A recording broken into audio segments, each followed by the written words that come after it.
wanted to start by saying that I'm blessed and just privileged to spend the day with everyone here, that we're all together. I love New York. My mother's from New York.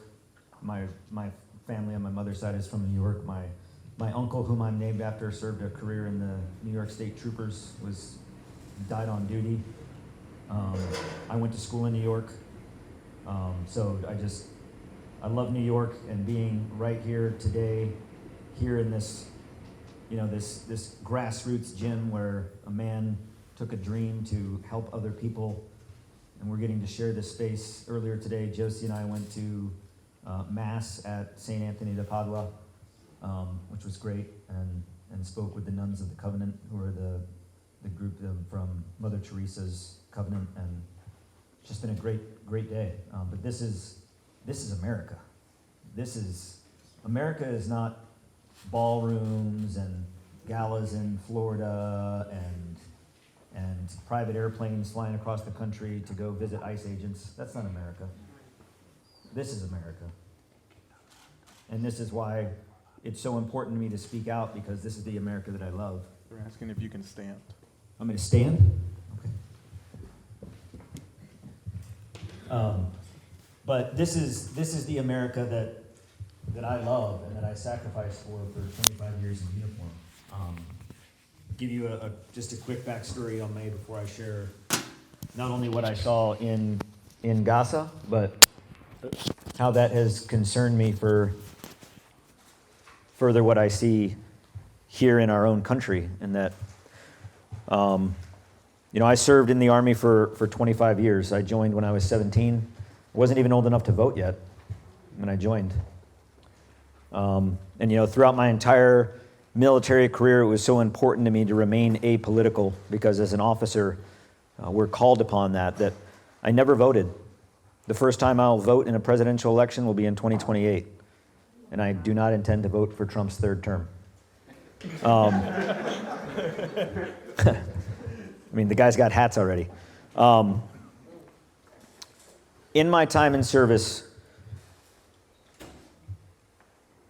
one thing that I always held true was my oath as an officer. Josie and I both served as officers. And I think what's important to understand for anybody that has seen the military from the outside is that as an officer, and why you can trust your military, the institution, not the people necessarily that have agendas, but the institution, is that as a United States Army officer, when I raised my right hand on the day that I was commissioned, this was my oath, that I, Anthony Aguilar, swear to uphold and defend the Constitution against all enemies, foreign and domestic, and that I take this obligation freely without reservation. Period. That is it. Nowhere in my oath do I take an oath to a president, to a Congress, to a political party, to money, to a contract, to a religion, to a certain ethnicity, and certainly not to a foreign government. And that obligation and that oath, 25 years in service, in March I hung up my uniform, but I don't feel like I hung up that oath. It's still a part of me and who I am. My time in service was pretty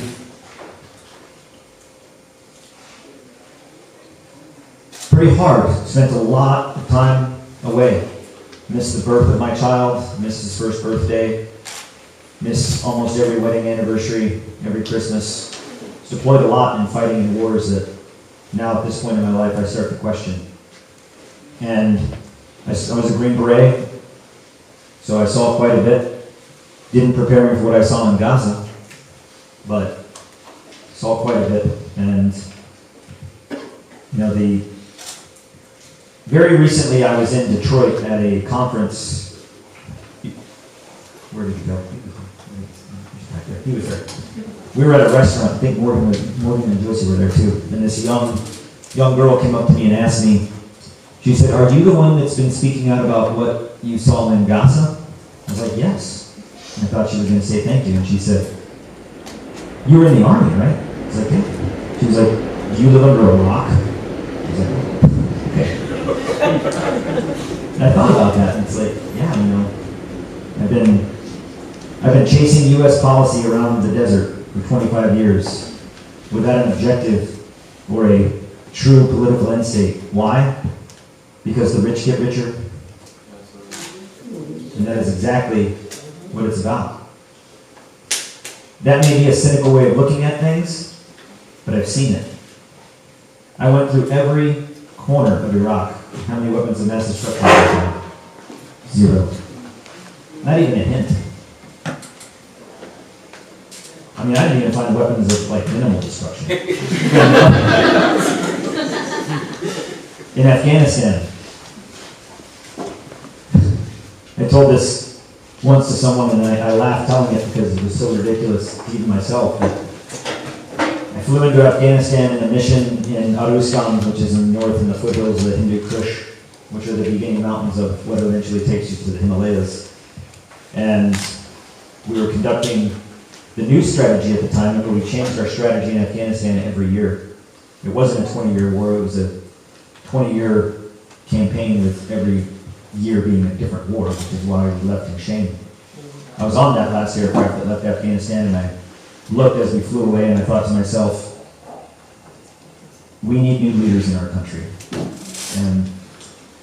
But in that moment, we flew into this village, and when we landed late at night in this black Chinook helicopter, Special Forces Green Berets getting out and waiting till the next morning to go into the village to talk to the village elder to tell him that we were here to train his village to fight the Taliban. When we got there the next morning, this gentleman was out, they were feeding their goats and out in the field, and he says to me, when we approach him, he was like, I thought y'all left. What do you mean? He's like, you're Russian, right? No. You know, the Russians were there until 1994. I'm like, no, we're not the Russians. He was like, oh, no, all white people look the same to me. So I was like, no, we're not the Russians, we're the Americans. He's like, oh, when did y'all get here? And we're like, well, we came here because, we all, 9/11, World Trade Center. And we're like, wasn't that Saudi Arabia? And we're like, no, that's not the point. The point is here, we're here to train you to defend yourselves against the Taliban. And we don't have a problem with the Taliban. We're like, oh, well, we're going to train you anyway. we trained them to defend themselves against the Taliban, from which they had no problem with. And then who had a problem with them because now they were trained with weapons? Well, the Taliban. We created a problem that didn't exist. And we did that over and over and over and over and over again. So the military-industrial complex can continue to make billions. And that's a fact. Tell me how Afghanistan made us more secure. Tell us how Iraq made us more secure. Tell me how what we're doing in northern Syria has made us more secure. Tell me of what we're doing in Tajikistan has made us more secure. Tell me of what we're doing in the southern Philippines and pissing off everyone in the South China Sea has made us more secure. Or the Caribbean. Or the Caribbean. So look at these things, and that's the realization that I've come to after 25 years of serving in the military, that, man, it's about money, and the rich get richer.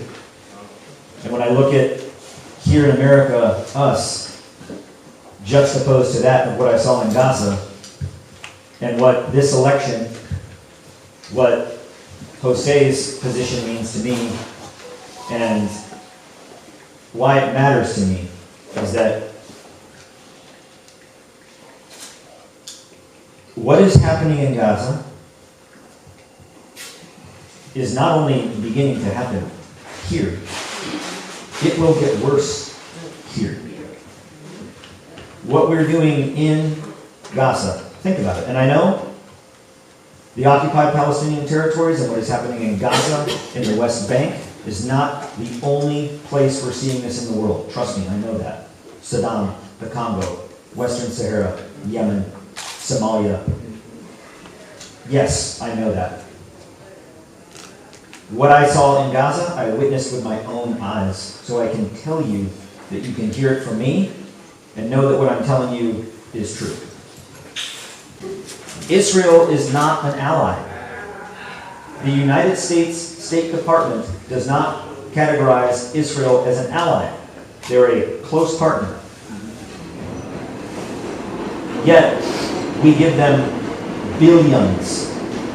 This September, as our government went into shutdown, come Monday, tomorrow, Yesterday, SNAP benefits stopped.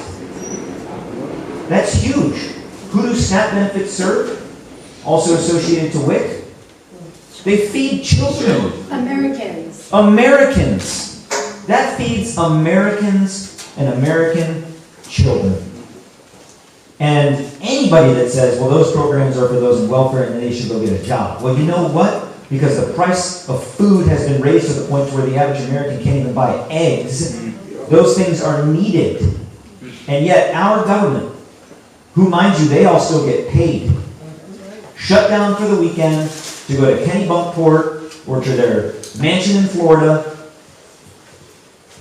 and we suffer and starve and die. That's what's happening in our country right now. That's not the Soviet Union of the 1950s. That's not China. That's not Venezuela. That's not Iraq or Afghanistan. That's here, in our country, where we, the people, have the power, and we give it away. They're taking away our jobs, though. There are no jobs to get. You're right. They make jobs even harder to get, basic ways to live. And we see this every day, and when we have elected officials who take AIPAC money, they aren't there to represent you and I and all of us. In Gaza, today, bombs still drop. Those bombs that drop are American bombs, and they are expensive. One of those, a GBU-38 guided munition that drops on a hospital that kills patients, to include women and children. One of those bombs could fund SNAP for almost a year. It's so expensive. And we drop them. Torres gives money, takes money from AIPAC, and votes for that. In Gaza, the starvation, it is systematic. It is by design. What's different than what we're doing here? The training of the police forces that we have in this country, ICE, DHS, National Guard, train in Israel with the IDF and the Gendarmerie, the police force of Israel, militarized. Who does ICE train with? There's a training center in Tel Aviv. I've seen them, they train there. And they bring those tactics here. Covering of the face, that we see all these agents doing now, who does that? The IDF. Illinois, the Illinois National Guard, their sister nation that they train with through the Wales Initiative funded, where our tax dollars go to pay National Guard units to be federalized to train with other countries throughout the world, the Illinois National Guard's partnership with Israel. Who are we now deploying into Chicago? The Illinois National Guard. Who do they train with? The IDF. It's not a coincidence. When you put these pieces together, and you take it as a whole, and you stand back and you look, almost like a painting, where you're painting by the numbers, and you stand back and you're like, oh, it all comes together. That's what this is. It's not conspiracy. I am not a conspiracy theorist, but I do acknowledge reality. And when you look at this and you think about why? Why are children being slaughtered and starved to death in Gaza? Why? October 7th? Don't lie to yourself. Why? Why to broker one of the most important peace deals, supposedly, in the history of the world, as President Trump would put it? Why did we send a real estate broker son-in-law who has zero experience in diplomacy? Why?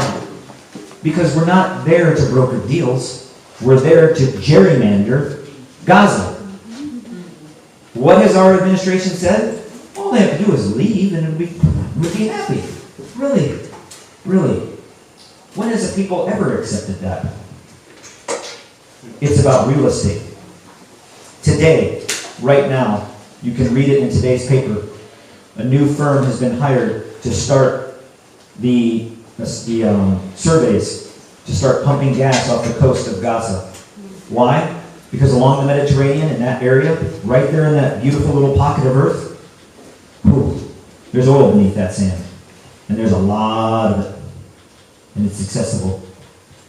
When I was there working for the Gaza Humanitarian Foundation, again, the theme of me throughout my last year has been why? Why? When the United Nations was in Gaza, the United Nations and UNRWA and international organizations were feeding from 400 distribution sites throughout the entire enclave. 550 trucks a day going in. When the Gaza Humanitarian Foundation, founded by the United States, was going in to feed everyone, we did it from 3 sites. There were 4, and one got shut down. There were 3. And all 3 of those remaining sites were in the very far south of Gaza on the Egyptian border, where no Palestinians live, and there's no Palestinians to feed. Why? Why? Well, when you take the geological survey map and you lay it right over there to see where all the oil and natural gas was, right there. Why? Because now we're going to go in and we're going to start developing the real estate and building condos and resorts and oil fields and the resort and the Riviera and the Elon Musk Technical Park. Have you all seen the Boston Consulting Group's layout? The Elon Musk Technical Park. It's already been named. This is not fabrication. Look it up. We need representatives in our Congress, in the Senate, and in the House, and all the districts and all the states that know, that remember that they work for us. That's who they work for.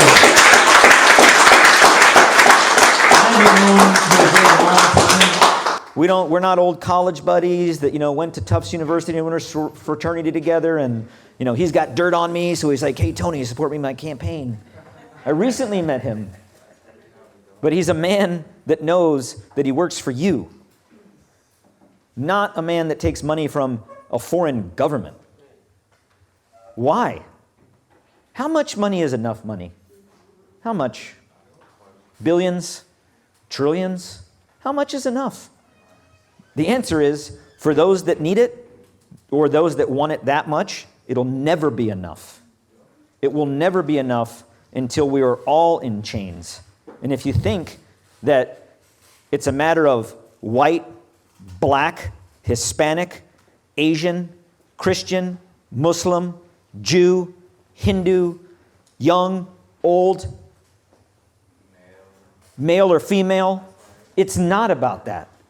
That's what they want us all to think. It's about power. In the eyes of the world right now, what's happening in Gaza, those that are the elite and the powerful that hold the chains of our oppression here in this country through gerrymandering, through economic policies, through taxation without representation. I remember there was a time in this country where we didn't put up with that shit.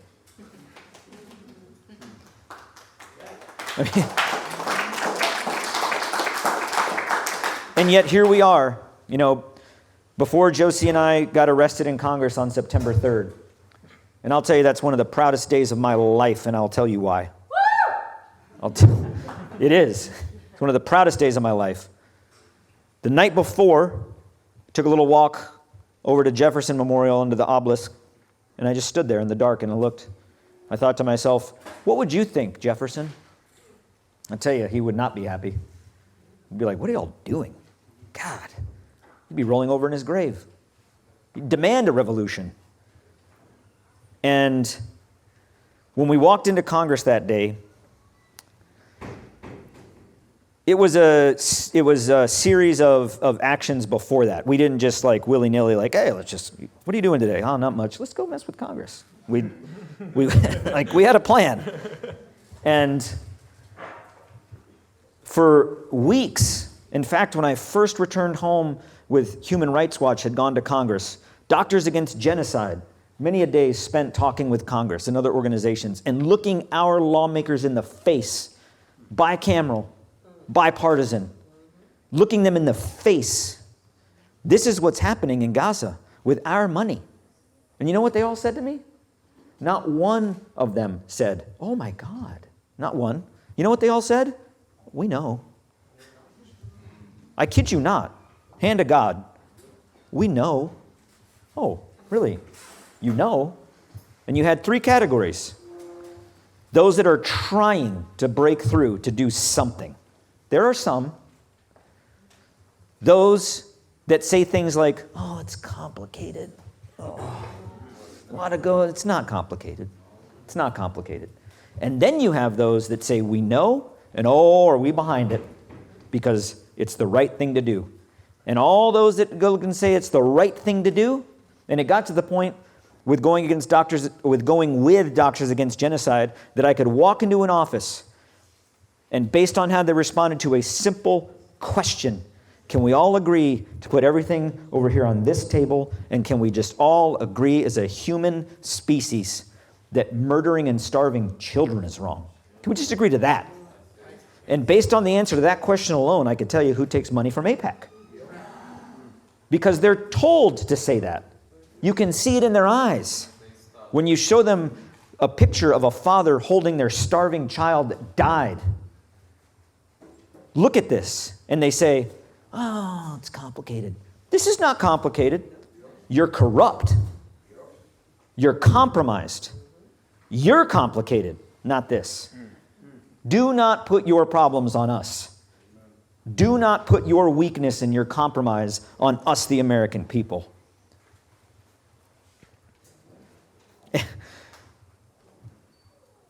When we walked into Congress that day, some clips show it because there was a, kind of a underground photographer in the room at the time that was filming the inside. A lot of it's been shown from the outside. But if you look what happened on the inside, as a U.S. citizen who served for 25 years in uniform, who was wounded for this country in fighting its wars, who lost many friends and soldiers that I led, and standing before my Congress, remember, they work for us. They work for us. Mahogany-lined halls, leather chairs, fancy carpet. I don't give a shit. Excuse my language. I don't care. They work for us.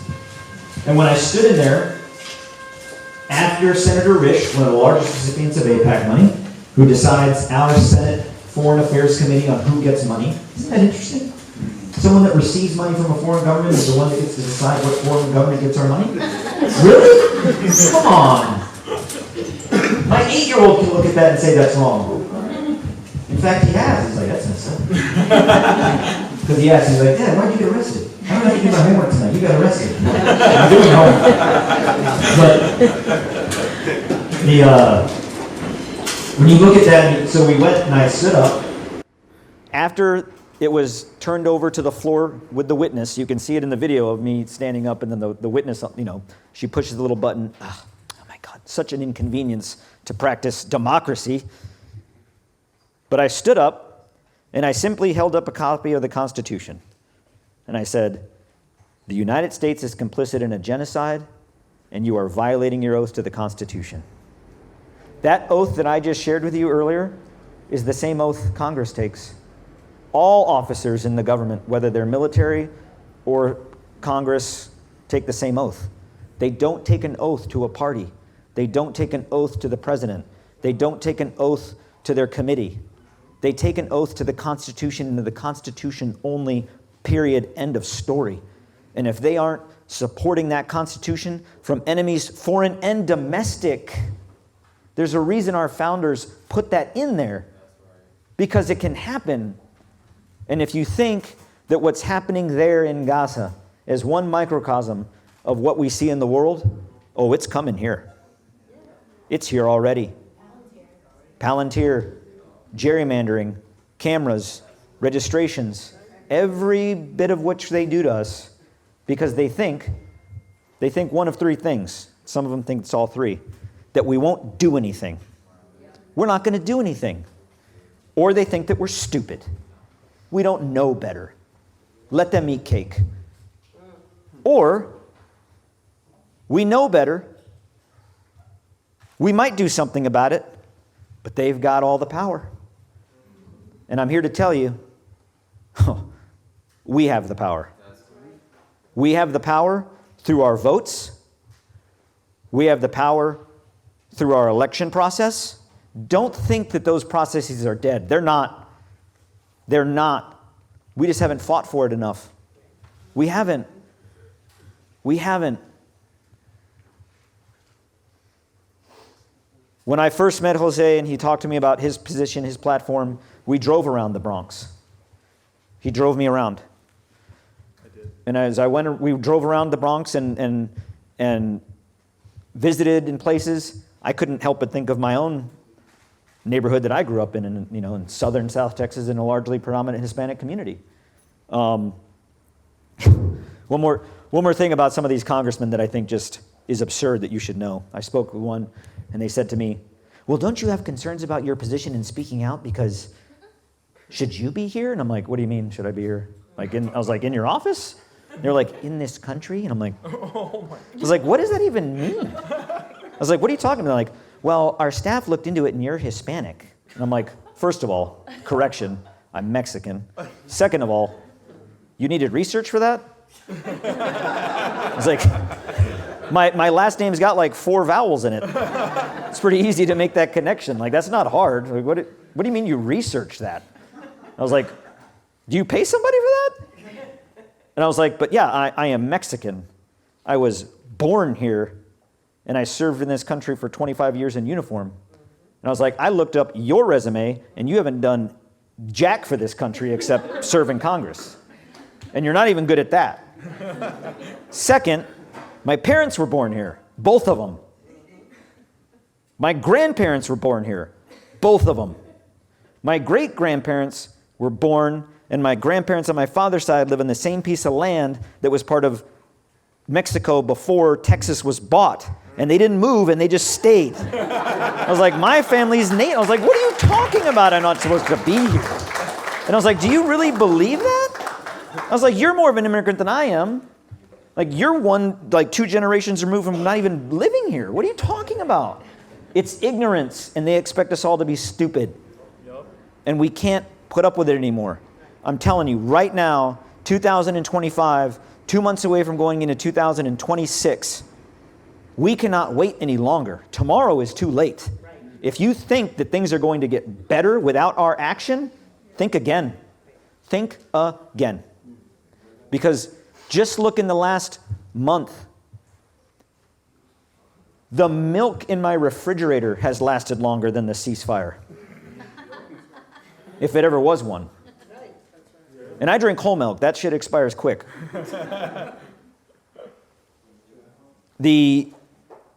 What we're doing in this country from what started out 3 weeks ago.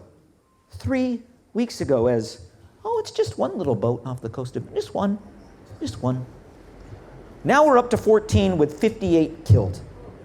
Without due process. How many? More now, right? 63 as of probably last night. Without due process, without proof, without evidence. Terrorism. By definition, it's terrorism. Yes.